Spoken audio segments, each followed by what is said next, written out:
ရိတ္တကောင်းမွန်တဲ့လူငယ်များပြုစုပြောထောင်ရေးဆိုတဲ့စာအုပ်နဲ့ပတ်သက်ပြီးတော့ကျွန်တော်တို့မနေ့ကတော့နေတန်းအပိုင်းလေးကိုပြောခဲ့တာပေါ့နော်ကျွန်တော်ကတော့ဒီစာအုပ်ကိုရေးတဲ့စာရေးဆရာ Professor Dr. ထွန်းအောင်ဖြစ်ပါတယ်အဲ့တော့ဒီစာအုပ်ရဲ့ကျွန်တော်တို့မနေ့ကတော့နေတန်းအပိုင်းကိုကျွန်တော်ပြောပြီးအဲ့တော့ဒီစာအုပ်ရဲ့အပိုင်း1ပေါ့ဗျာဒီအပိုင်း1မှာကဘာအကြောင်းဆွေးနွေးထားလဲဆိုတော့ဒါကျွန်တော်ဖတ်ပြတဲ့သဘောပေါ့နော်လူငယ်တို့ဘဝဆိုတာဘယ်လိုရှိလဲပေါ့အဲ့တော့လူငယ်တွေရဲ့သဘောတဘာဝအခြေအနေဒါတွေကိုမိဘလုပ်တဲ့လူတွေကနားလဲသဘောပေါက်ထားတယ်ဆိုလို့ရှိရင်တော့အများကြီးပဲဒါဟာလေအဲ့ဒီကလေးတွေကိုပြုစုပြောထောင်ရေးမှာအများကြီးပဲအကျိုးကျေးဇူးရှိနိုင်မယ်လို့ကျွန်တော်ယူဆတာပေါ့အဲ့တော့တနည်းအားဖြင့်ပြောကြည့်ကြတာပေါ့ဗျာနော်အပိုင်း1မှာစာရေးဆရာကဗာရေးထားလဲဆိုတာလူငယ်များပြုစုပြောထောင်ရေးကဏ္ဍဆိုတာအခုလိုဖွံ့ဖြိုးတိုးတက်လာတဲ့ကမ္ဘာကြီးနဲ့ globalization IT ဘိန်းလက်နက်မူရစ်ဆေးဝါးနဲ့အတောက်အဆမလွတ်ကင်းနိုင်အောင်ဖြစ်နေတဲ့မိမိတို့ပတ်ဝန်းကျင်မှာတဲ့အလွန်ကိုလိုအပ်နေတဲ့ကဏ္ဍလေးတစ်ခုဖြစ်တယ်လို့ယူဆပါတယ်ဒီနေ့လူငယ်တွေအတွက်ရင်ဆိုင်မှုတွေစိန်ခေါ်မှုတွေစွန့်စားမှုတွေအများကြီးကြုံတွေ့နေရတဲ့အချိန်မှာမလိုလားအပ်တဲ့ဇာတိတပိုင်းဆိုင်ရာပြည့်ဝင်းမှုတွေအလွန်ကိုအန္တရာယ်များလွန်းတဲ့မူရစ်ဆေးဝါးနဲ့တရားမဝင်တဲ့မှုခင်းများကျန်းမာရေးပြည့်ဝင်းစေနိုင်တဲ့လိမ်မှုခင်းများပညာရေးဘဝပြည့်သုံးမှုနဲ့အလောက်ကန်ရှားပါမှုတွေကြောင့်ရာဇဝတ်မှုတွေထူပြောလာတာတွေဟာမိဘတွေရဲ့အရှိမများတဲ့များလာတာကိုမမြင်ကျင်တော့လဲမြင်နေရပါတယ်ဒါတွေကိုဘယ်လိုဖြေရှင်းပေးနိုင်ပါလဲတကယ်တော့လူငယ်ဆိုတာကလေးဘဝကနေစပြီးတော့သူတို့ကိုလူကောင်းသူကောင်းတွေဖြစ်အောင်နော်မိဘတွေကထိမ့်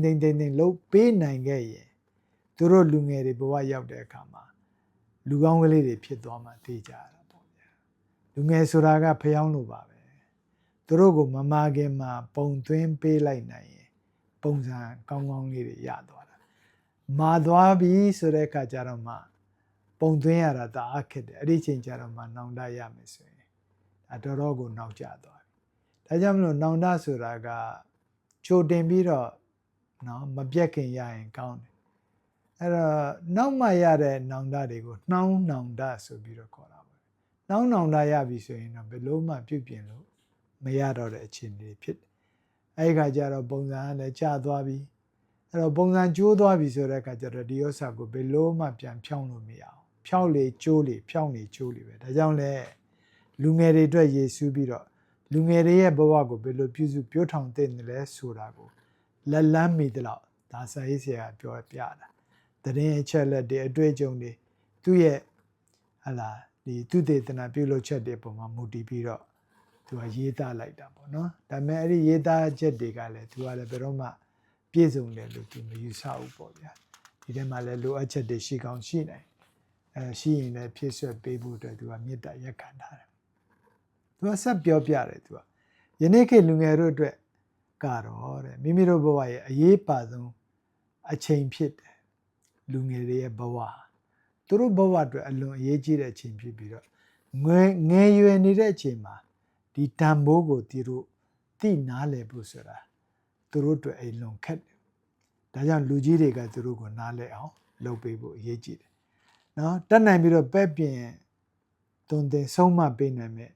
မိဘတွေနဲ့နေခဲ့ရတဲ့လူငယ်တွေဟာအလွန်ကိုကုသိုလ်ကံကောင်းတဲ့သူတွေဖြစ်တယ်သူတို့ဘဝမှာဘဝရှည်ရေးအတွက်ပြင်ဆင်ချိန်ရသွားတဲ့အတွက်ကြောင့်အလွန်ကိုကုသိုလ်ကံထူးလာတယ်လို့ပြောရမှာဖြစ်တယ်အများအဖြစ်မတတ်နိုင်သူတွေအခြေအနေမပေးသူတွေမိဘအနေနဲ့လူငယ်တွေကိုဘယ်လိုထိမ့်သိမ်းစောင့်ရှောက်ရမှာမသိနားမလည်ကြတဲ့အတွက်မိမိတို့သားသမီးတွေရဲ့အနာဂတ်ဘဝဟာမျော်လင့်ထားသလိုဖြစ်မလာတော့ဘဲနဲ့အလွန်ကိုစိတ်ပျက်စရာကောင်းတဲ့အခြေအနေတွေနဲ့ကြုံတွေ့ရတယ်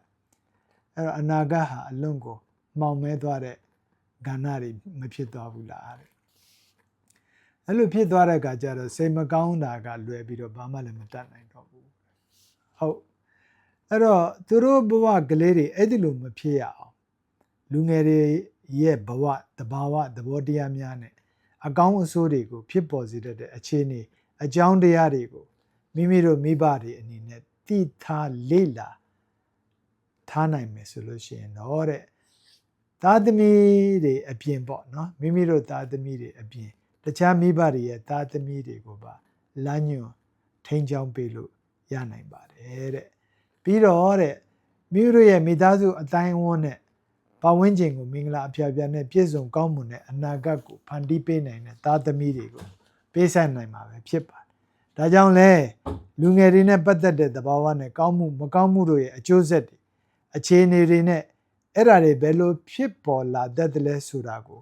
လေ့လာစီးပူးနိုင်ဖို့အတွက်ကလည်းအလွန်ကိုအရေးကြီးပါတယ်တဲ့စာရေးဆရာဆက်ဖော်ပြထားတာကလူငယ်ဆိုတဲ့အချိန်ကာလကိုပညာရှင်တွေက14နှစ်ကနေ20နှစ်ကာလအတွင်းမှာလူငယ်ဆိုပြီးတော့သူတို့ကသတ်မှတ်ထားတယ်သူတို့သဘာဝကတော့ယောက်ျားလေးဖြစ်ဖြစ်မိန်းကလေးဖြစ်ဖြစ်အဲ့ဒီအသက်အပိုင်းခြားကာလအတွင်းမှာစိတ်ပိုင်းနဲ့ကိုယ်ပိုင်းဆိုင်ရာဖွံ့ဖြိုးပြောင်းလဲတိုးတက်မှုတွေဖြစ်လာတာကိုတွေ့ရပါတယ်တဲ့လူငယ်ဆိုတာကအရွယ်ရောက်ပြီးဆိုတာနဲ့သူတို့ရဲ့စိတ်ပိုင်းနဲ့ခန္ဓာကိုယ်ပိုင်းဆိုင်ရာဖွံ့ဖြိုးတိုးတက်မှုတွေရှိလာတဲ့အခါသူတို့ဟာမိမိတို့တွေဟာဘာတွေလဲဘသူတွေလဲဘယ်အတွက်ကြောင့်မွေးဖွားလာကြတာမိမိတို့ဘာဖြစ်ချင်တာလဲဆိုတာကိုသူတို့စူးစမ်းတွေးတောလာတတ်ကြပါတယ်အဲ့ဒီခါမှာသူတို့ဟာအဲ့ဒီမေးခွန်းတွေအတွက်အဖြေတွေကိုရှာဖွေဖို့အတွက်ကြိုးပမ်းလာတာကိုလည်းတွေ့ရပါတယ်အဲ့ဒီကာလကိုကလေးငယ်များရဲ့စိတ်ပိုင်းကိုလေ့လာတဲ့ပညာရှင်တွေကသူတို့အတွက် identity crisis လို့ပြောတယ်သူတို့ကိုသူဘယ်သူတွေမှန်းဆိုတာကိုလေ့လာရှာဖွေဖို့အတွက်ကိုသူတို့တွေကကြိုးပမ်းနေတဲ့အတွက်ကြောင့်ဒါသူတို့ဘဝအတွက်ကအလွန်မှပဲဟာလာဒီအရေးကြီးတဲ့အချိန်တစ်ချိန်ဖြစ်တယ်ဒါကြောင့်မလို့ဒါကို identity crisis ဆိုပြီးတော့ပြောကြတယ်သူတို့ဘာလဲဆိုတာကိုစမ်းစစ်နေတဲ့အတွက်ကြောင့်မလို့အဲ့ဒီကာလအလွန်ကိုခက်ခဲတဲ့ကာလတစ်ခုလို့လည်းပြောလို့ရပါတယ်သူတို့တွေကမိမိတို့နဲ့ပတ်သက်ဆက်နွယ်နေတဲ့အခြေအနေအထားအတိုင်းအဆအဲ့ဓာတွေကိုသူတို့တွေတဖြည်းဖြည်းနဲ့သတိထားလာတတ်ကြတယ်အဲ့ဒီအခြေနဲ့ပတ်သက်ပြီးတော့ကျေနပ်မှုရှိရင်သူတို့တွေကနှစ်သိမ့်တဘောကနှစ်သိမ့်နေတတ်တယ်ပေါ့ဗျာအဲ့ဒီလက်ရှိအခြေအနေကိုကျေနပ်မှုမရှိရင်တော့မိမိကိုယ်ကိုဖြစ်စေမိမိရဲ့ပတ်ဝန်းကျင်ကိုဖြစ်စေလုံးကြီးဆန့်ကျင်တော့တာပါပဲနာမည်ကျော်စိတ်ပညာရှင်အေရစ်ဆန်ရဲ့အဆိုအရလူငယ်တွေအတွက်အရွယ်ရောက်ချိန်ဆိုတာအလွန်ကြီးမားတဲ့အပြောင်းလဲချိန်တစ်ခုဖြစ်ကြောင်း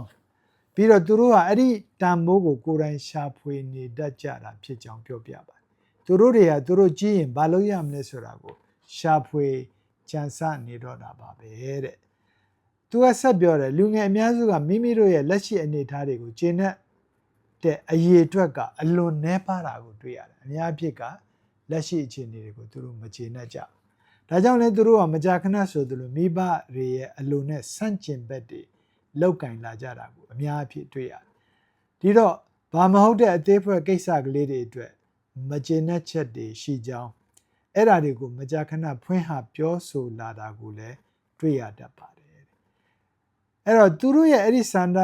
လိုအပ်ချက်တွေကိုမဖြည့်ဆည်းပေးနိုင်ဘူးဆိုရင်တော့အသေးအဖွဲကိစ္စကလေးတွေကအလွန်ကြီးမားတဲ့ပြဿနာတွေဖြစ်လာနိုင်ပါတယ်တဲ့ဒါတွေကိုသတိထားရမယ်မိဘတွေအနေနဲ့ကသူတို့ဘာတွေဖြစ်ချင်လဲသူတို့စန္ဒတွေကဘာတွေရှိလဲကိုဘာတွေလုပ်ပေးနိုင်လဲ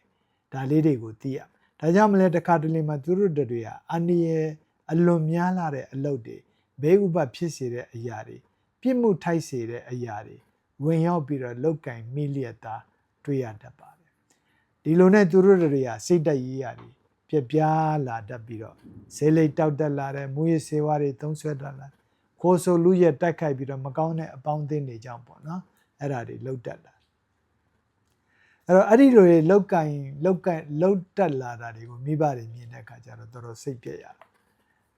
အဲ့လိုတွေကျွန်တော်ပြောပြတဲ့အတွက်ကြောင့်မလို့မိဘတွေအနေနဲ့သိပြီးတော့စိတ်တော့ကရောက်နေဖို့လည်းမလိုအပ်ပါဘူးတဲ့ဒါတွေကအဖြစ်မှန်တွေကိုပြောတဲ့အတွက်သိထားရင်ကိုယ့်အတွက်အများကြီးပဲအကျိုးကျေးဇူးရှိတယ်တကယ်တော့လူငယ်တွေအတွက်အရွယ်ရောက်လာခြင်းဆိုတာဟာသူတို့အတွက်တော့အပြောင်းလဲတစ်ခုပဲဖြစ်တယ်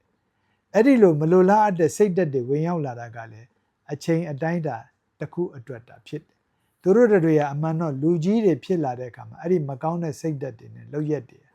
အများအဖြစ်တော့သူ့ဟာသူပျောက်ကွယ်သွားတတ်ကြောင်း ပညာရှင်အများစုကလက်ခံထားတတ်ကြပါတဘောကအချိန်နဲ့အညီမိဘတွေကလည်းဒါကိုကုစားပေးသွားနိုင်မယ်နောက်ကလေးတွေကိုလည်းခုနပြောခဲ့တဲ့မှန်ကန်တဲ့အကြောင်းတရားတွေနဲ့သူတို့ကိုမိဘတွေကအမြဲတမ်းထိတွေ့ပေးနေမယ်အဲ့ဒီလိုလုပ်ပေးနေမယ်ဆိုလို့ရှိရင်ဒီကလေးတွေရဲ့ခုနပြောတဲ့ဟာလာမကောင်းတဲ့အခြေအနေတွေကတဖြည်းဖြည်းနဲ့ပြန်လဲပြောင်းလဲသွားနိုင်တဘောဒါဆရာသမားမိဘတွေရဲ့ကြိုးပမ်းအထောက်မှုနဲ့လည်းအများကြီးသက်ဆိုင်တာကိုကျွန်တော်တို့တွေ့ရပါတယ်တကယ်တော့လူငယ်တွေအတွင်းမှာစန့်ကျင်ဘက်လှုပ်တတ်တဲ့သဘာဝဟာရာဂိုင်နှုန်းအနည်းချင်းပဲဖြစ်ပါတယ်လူငယ်တိုင်းမှာဖြစ်တတ်တာတော့မဟုတ်ပါဘူးတဲ့အရွယ်ရောက်လာတာနဲ့သူတို့တွေဟာလူကြီးတွေကိုကြည့်ပြီးတော့အားကျတဲ့အချက်တွေကိုသူတို့ကအထွတ်ယူတတ်ကြတယ်အဲ့လိုအထွတ်ယူမှုတွေကိုမိမိတို့ရဲ့တငယ်ချင်းအပေါင်းအသင်းတွေရဲ့အရှိမလဲလှုပ်ပြခြင်းကျင်တတ်ကြတယ်ဒါပေမဲ့မိမိဘေးကဆရာဝန်ကြီးဆိုမဲ့သူကငကကြီးတကားတကားနဲ့ငယ်ငယ်တွေကတငယ်ချင်းတွေရဲ့အရှိမစတိုင်လှုပ်ပြတတ်တယ်အဲ့တော့အဲ့ဒီအပေါင်းဖော်တွေရဲ့ထောက်ခံမှုတွေအထင်ကြီးမှုတွေကိုသူတို့တွေကရယူခြင်းတတ်ကြတာကတဘာဝပဲဖြစ်ပါတယ်ဒါကြောင့်လဲသူတို့တွေကအဲ့ဒီလူကြီးတွေနော်လှုပ်တယ်လို့လှုပ်လာကြတယ်ဥမာဆဲလေးတောက်ရင်သူတို့လည်းတောက်လာတယ်အရက်တောက်ရင်သူတို့လည်းအရက်တောက်လာအဲ့တော့တကယ်လို့များမိဘတွေကသူတို့ရဲ့လှုပ်ရက်တွေကိုကန့်ကွက်ရင်တော့သူတို့ဟာအများအပြည့်စိတ်မကောင်းဖြစ်တတ်ပြီးတော့စန့်ကျင်မဲ့လှုပ်ချင်စိတ်တွေသူတို့မှာလင်းလင်းမြန်မြန်ပေါ်ထွက်လာတာကိုတွေ့ရတယ်အဲ့ဒီအချိန်မှာလူကြီးမိဘတွေရဲ့ကန့်သက်ချုပ်ချယ်မှုတွေကိုတိတိတာတာကြီးသူတို့တွေကစန့်ကျင်ကြတာကိုတွေ့ရပါတယ်သူတို့ရဲ့လွတ်လပ်စွာတွေးခေါ်လောက်ကင်နေတဲ့စိတ်တွေကိုသူတို့ကဖော်ပြလာတတ်တယ်အဲ့ဒီအချိန်ကျတကယ်တော့သူတို့နားမလည်တဲ့အချက်ဟာသူတို့မှာလူကြီးတွေလို့အင်အားအရေးချင်းတွေမရှိသေးဘူးဆိုတာကိုပါရှိရင်တော့ထပ်ဝက်လောက်ရှိနေတယ်လို့လူကြီးတွေလှုပ်တယ်လို့လှုပ်လို့မရတဲ့အခါမှာသူတို့တွေကစိတ်ပြက်လာပြီးတော့ဂလန်ကဆန်လှုပ်တက်လာတာကိုလည်းတွေ့ရပါတယ်နောက်တစ်ချက်ကသူတို့တွေကအဲ့လိုအလုတ်အသစ်တွေအတွေးခေါ်အသစ်တွေအတိလိုစိတ်စူးစမ်းလိုစိတ်တွေသူတို့မှာအလိုလိုဖြစ်တက်လာပြီးတော့လှုပ်သမျှကိုတာဝန်ခံတတ်တဲ့စိတ်ရှိတာလေအများအဖြစ်တွေ့ရတယ်အမှားလုံးရင်လည်းလုံမိတယ်အဲ့ဒါကပါလေသားကောင်းသမီးကောင်းတွေပေါ့မိဘအရှိရနဲ့သူတို့ကိုပြရင်လမ်းကြောင်းအမှန်ကိုပြရင်အဲ့လိုစိတ်ဓာတ်မျိုးရှိလာတဲ့လူတော်တော်များများကလေးတော်တော်များများမှန်ရင်မှန်တဲ့အတိုင်းမှားရင်မှားတဲ့အတိုင်းဝန်ခံတတ်တဲ့စိတ်တွေသူတို့မှာရှိတတ်တယ်အများအပြည့်ပြောပြနော်အဲ့ဒီချက်တွေကကောင်းတဲ့အချက်တွေဖြစ်ပြီးတော့အဲ့ဒီလိုဖြစ်လာတာကလည်းသူတို့အတွက်ပုံမရင့်ကျက်ပြီးတော့အတွေ့အကြုံတွေအများများရဖို့အတွက်အခွင့်အရေးကောင်းတွေဖြစ်လာတယ်အဲ့တော့အဲ့ဒီအခွင့်ကောင်းတွေကနေနေပြီးတော့အမှားတွေကိုသူတို့ကလေ့လာသင်ယူနိုင်ပြီးတော့သူတို့ရဲ့အမှားတွေကိုအမှန်ပြင်ခွင့်ရရှိသွားနိုင်ကြောင်းကိုလည်းစာရေးဆရာကသတိပေးထားတာကိုတွေ့ရပါတယ်အဲ့တော့ကလူကြီးမိဘတွေအနေနဲ့စိတ်ပူတတ်တဲ့အခြေခံရှိတာကတော့လူငယ်တွေရဲ့အမှားယွင်းတွေအဲ့လိုအမှားယွင်းဖြစ်စေနိုင်တဲ့အတွေ့အကြုံအယူဆတွေနဲ့ခံယူချက်တွေကိုလူငယ်တွေအတွက်မကောင်းသောစိတ်ဓာတ်တွေကိုဖြစ်စေနိုင်တယ်လို့ယူဆကြတာများပါတယ်နော်တဘောကလူငယ်တွေနည်းနည်းပါးပါးမှားယွင်းသွားမယ်လူငယ်တွေမှားတဲ့လမ်းကြောင်းလိုက်သွားပြီးအယံကိုသူတို့တွေကစိတ်ပူတတ်ကြတယ်ဒါပေမဲ့အဲ့ဓာတွေကသဘာဝတွေအဲ့ဒီအတွက်သိပ်ပြီးတော့စိတ်ပူစရာအကြောင်းမရှိဘူးကိုကတော့ထိမ့်သိမ့်သိမ့်သိမ့်နဲ့နောက်ကနေလိုက်ပြီးတော့အကောင်းဆုံးဖြစ်အောင်စီမံပေးတဲ့အချို့သောပညာရှင်တွေကတော့လူငယ်တို့အနေနဲ့အဲ့ဒီလိုမကောင်းတဲ့အကျင့်အကြံတွေလုပ်ရက်တွေဟာသူတို့ရဲ့အနာဂတ်အတွက်ခိုင်မာတဲ့စိတ်ထားမျိုးတွေကိုဖြစ်စေနိုင်တဲ့အခြေခံအကြောင်းတရားတွေဖြစ်ကြောင်းယုံကြည်ကြပြောဆိုကြတာကိုတွေ့ရတယ်သူတို့အကြောင်းပြတာကတော့အဲ့ဒီလိုမကောင်းတဲ့အတွေ့အကြုံအကျင့်အကြံတွေဟာသူတို့ရဲ့အနာဂတ်မှာကောင်းမွန်တဲ့အတွေ့အကြုံနဲ့အကျင့်ကြံကောင်းတွေရရှိနိုင်မှုအတွက်လမ်းခရီးတစ်မှာတွေ့ကြုံရတဲ့ကောင်းစေနိုင်တဲ့အကြောင်းကံများတာဖြစ်ကြောင်းမှတ်ယူစေခြင်းကြတယ်တဲ့တဘောကပါလဲဆိုတဲ့အခါကျတော့ငယ်ငယ်တုန်းကသူများကိုမကောင်းပြောရင်ကိုယ်ခုနပြောလို့ပြန်အပြောခံရတာအဆိုခံရတာခုနပြောအမှားလုံးမိမယ်ဆိုလို့ရှိရင်ဆရာမတွေရဲ့ဒဏ်ပေးတာမိဘတွေရဲ့ဒဏ်ပေးတာဒါမှမဟုတ်ဘူးဆိုလို့ရှိရင်ခိုးတာဝတ်တဲ့အခါကျတော့ငယ်ငယ်တဲ့အချိန်မှာပေါ့နော်ခုနပြောလို့အဖမ်းခံရမယ်အပြစ်ပေးခံရမယ်မွေးစေဝါသုံးဆွဲတယ်အပြစ်ပေးခံရမယ်အဲ့တော့တစ်ချိန်ကြတဲ့အခါကျတော့သူက လူကောင်းလေးတွေဖြစ်လာတဲ့အခါကျတော့အဲ့လိုလူငယ်တွေကနောက်ပိုင်းမှာသူတို့ကအဲ့ဒီလိုဟာမျိုးကိုယ်ဆိုလူရဲ့တိုက်ခတ်မှုရဲ့စေဝါဘယ်တော့မှသူတို့မတုံးကြတော့ဘာကြောင့်လဲဆိုတဲ့အခါကျတော့အဲ့ဒီလိုတွေလှုပ်ခဲ့တဲ့အတွက်ကြောင့်သူတို့တွေမှာအပြစ်တွေရနိုင်ကြောင်းသူများရဲ့ဟလာမကောင်းပြောခံရတာအပြစ်ပေးခံရတာထောင်ဒဏ်ခံရတာတော့ရက်ွက်ထဲမှာလည်းအနှိမ်ခံရတာသူများတွေရဲ့မျိုးချိုးမြစ်ချိုးအပြောခံရတာတွေဟာသူတို့အတွက်ကိုအမှတ်ရစေတယ်အဲ့ဒါကြောင့်မလို့အသက်ကြီးလာတဲ့အခါကျတော့သူတို့တွေဟာဒါမျိုးတွေနောက်တစ်ခါဘယ်တော့မှမဖြစ်အောင်သူတို့ထိမ့်လာနိုင်တယ်ဆိုပြီးတော့ပညာရှင်တွေကပြောတဲ့ဥစ္စာကိုမှတ်ယူစေခြင်းတဲ့သူကတစ်ဆက်ပြောတယ်မိဘတွေတည်ထားတဲ့အချက်ကတော့လူငယ်ဘဝဆိုတာဘယ်လိုအခြေအနေတွေကိုပဲရောက်ပါစေသူတို့တွေဟာတကယ်တော့အစဉ်အမြဲစိတ်တက်ကြွပြီးတော့စိတ်ထက်သန်နေတဲ့သူတွေဒါဖြစ်ပါတယ်စိတ်လှုပ်ရှားမှုများတဲ့သူတွေဖြစ်တဲ့အတွက်သူတို့ကိုစိတ်တက်မားယွင်းနေသူများစိတ်ဖောက်ပြန်သောသူများလို့တော့မထင်မိဖို့အရေးကြီးပါတယ်အဲ့တော့တစ်ခါကြာလို့ရှိရင်ခုနပြောခဲ့သလိုတစ်ခါအမှားလုပ်မိလို့ရှိရင်ခုနအပြစ်ပြောတာဆိုတာဒါမျိုးတွေကိုကိုကတတ်နိုင်တယ်လို့ရှောင်သင့်တယ်လူငယ်တွေရဲ့ဘဝမှာဒါလေးတွေကဖြစ်တတ်တဲ့အကြောင်းတရားတွေဖြစ်တဲ့အတွက်ကြောင့်ကိုကတတ်နိုင်တယ်လို့ဒီအပေါ်မှာတီးခံပြီးတော့လမ်းမှန်ကိုသူတို့ကိုဖြောင်ပေးတဲ့ဒါကြောင့်မိဘတွေအနေနဲ့လူငယ်တွေရဲ့ဖြစ်ချင်တဲ့စိတ်ကူးတွေကိုအကောင့်ထဲပေါ်နိုင်မှုအတွက်တအားသည့်အကူအညီပေးတဲ့လူငယ်ဘဝမှာကလေးကကိုသားသမီးတွေကသူတို့တွေဘာဖြစ်စေခြင်းစာရေးဆရာဖြစ်စေခြင်းလားဆရာဝန်ဖြစ်စေခြင်းလားအင်ဂျင်နီယာဖြစ်စေခြင်းလားဆိုတော့ငယ်တည်းကသူဘာတွေကိုစိတ်ဝင်စားလဲအဲ့ဒါလေးတွေကိုကြည့်ပြီးတော့ကိုကခုနပြောခဲ့သူတတ်နိုင်တယ်လို့တွန်းအားတွေပေးမယ်အကူအညီတွေပေးမယ်လမ်းကြောင်းကလေးတွေချပေးမယ်ဟာလားအဲ့ဒီတိုင်းပဲအဲ့ဒီဟာနဲ့တင့်တော်တဲ့ပတ်ဝန်းကျင်တွေမှာသူတို့ကိုဟာလားနေရာချပေးမယ်အကြောင်းဆိုရင်လည်းသူနဲ့တင့်တော်တဲ့အကြောင်းလေးတွေကိုလှုပ်ပေးမယ်အာကစားပါတဲ့လူဆိုရင်အာကစားစိတ်တက်ရှိတဲ့ကလေးတွေကိုကစားကွင်းတွေ gyms တွေကိုခေါ်သွားပေးမယ်အဲ့လိုဟာမျိုးလေးတွေပေါ့ community work ဆိုရင်လည်း community work တွေလုပ်ကိုင်နေတဲ့စိတ်ရှိတဲ့ကလေးတွေအဲ့တော့အဲ့ဒီကလေးတွေဟာတပြေးပြေးနဲ့သူတို့အကြိုက်တွေ့သွားတဲ့အလုပ်ကလေးတွေရရင်သူတို့အဲ့ဒီမှာပျော်လာတယ်အဲ့တော့မိဘတွေအနေနဲ့ကလည်းငါသားလေးကအာကစားစိတ်တက်တိတ်ကစားကျင်တာအဲ့တော့သူ့ကိုလှုပ်ပေးနဲ့ကလေးကခုနပြောခဲ့တယ်ရက်ွက်ထဲမှာလည်းကောင်းကစားတတ်လာတယ်မြို့နယ်မှာလည်းသူကကောင်းကစားတတ်တယ်ကျောင်းပြိုင်ပွဲတွေမှာလည်းအဲ့တော့ကိုကသဘောပေါက်သွားပြီငါသားလေးကအာကစားထူးချွန်တယ်သူ့ရဲ့စိတ်တက်ပိုင်းတွေကိုလေ့လာကြည့်လိုက်တဲ့အခါကျတော့ဒီကလေးလေးကအာကစားမှာတော်တော်ကိုသူစိတ်ပါတယ်နောက်သူပေါင်းတဲ့တငယ်ချင်းတွေကလည်းကစားသမားတွေဖြစ်တဲ့အတွက်ကြောင့်အခုနပြောခဲ့သလိုလူရဲ့ခိုးဝက်မူရည်ဆွေးတုံးတဲ့သူတွေမဟုတ်ဘူးဆိုတော့that is the best thing ပေါ့နော်အဲ့တော့ကိုသားသမီးကိုသူ့ရဲ့တဘာဝစိတ်တက်နောက်စိတ်ကသူကဘယ်အပေါ်မှာရိမ့်ရန်မှုရှိတယ်ဒါလေးတွေကိုသိလာတဲ့အခါကျတော့မိဘလုပ်တဲ့လူကသူ့ကိုအဲ့ဒီလမ်းကြောင်းပေါ်မှာတွန်းတင်ပေးလိုက်တာเนาะဒါကြောင့်မိဘတွေကလူငယ်တွေရဲ့ဖြစ်ချင်တဲ့စိတ်ကူးတွေအကောင့်ထဲပေါ်နိုင်မှုအတွက်တအားသည့်သူတို့ကိုအကူအညီပေးတဲ့သူတို့ရဲ့အမှားယွင်းတွေเนาะသူတို့ရဲ့စိတ်ကူးတွေကိုတစ်ဖက်ကလည်းနည်းနည်းပါးတီးခံနိုင်တယ်လို့တီးခံပေးမယ်ဆိုရင်အဲ့ဒီကလေးတွေကသူတို့လိုချင်တဲ့ပန်းတိုင်ကိုအရောက်လိုင်းနိုင်မှုအတွက်ကိုတေချာပေါက်တာရောက်ရှိသွားမှာမိဘတွေကဒါအနောက်ကနေဇွဲကောင်းနဲ့အဲ့ဒီကလေးတွေကိုသူတို့ပန်းနိုင်ရောက်ဖို့အတွက်ကိုတွန်းအားပေးရဒါကြောင့်မလို့ဒါအလွန်အရေးကြီးတယ်လို့အထူးတစ်ဖြစ်တော့သားတွေသမီးတွေလူငယ်တွေဆိုတာမိဘတို့ရဲ့အကောင်းဆုံးတငယ်ချင်းတွေအဖြစ်သတ်မှတ်ထားတယ်လို့သတ်မှတ်ထားနိုင်တယ်လို့ပေါ့နော်သားသမီးတွေကမိဘတွေရဲ့အထိမ့်သိမ်းအဆောင်ရှောက်ခံရမယ်ယတနာကလေးတွေဒါဖြစ်ကြောင်းကိုတင်ပြလိုက်ပါတယ်ဒါကတော့အပိုင်းတစ်လူငယ်တွေရဲ့သဘာဝဆိုတာကိုဖော်ပြတာအဲ့တော့ဏိကုံးချုပ်အနေနဲ့ပြန်ပြီးတော့ကြည့်ရမယ်ဆိုလို့ရှိရင်ဒီအပိုင်းထဲမှာစာရေးဆရာကလူငယ်တွေရဲ့ဟာလာသဘာဝမှာ